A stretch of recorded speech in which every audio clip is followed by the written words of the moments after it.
pogledate dejansko v teh materialih, je tudi en izmed računov, na katerem je narejeno, piše pomoč pri organizaciji glasovanja, gre pa dejansko za najemnino, ni 100 besedno napisana je pa, in sicer vse fakultete, vsa društva, ki so organizirala glasovanje v prostorih Štika, so bila dolžna plačati približno takšno najemnino.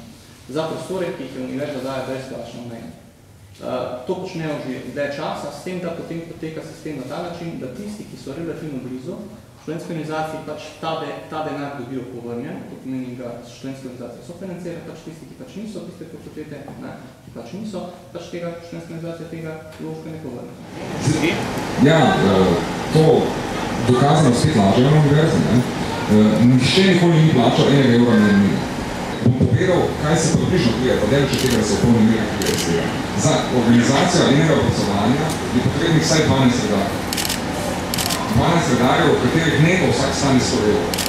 Poleg tega so tu stroški, tisti, ki skrbijo za razločenje, stroški, tisti, ki skrbijo, se plačujejo delno, niti ne v celoti, stroški, ki so povezani s pridobitvijo, ne pa najemi samega glasovanja. Kaj tu piše na računu svoja, jaz sem samo poslušal,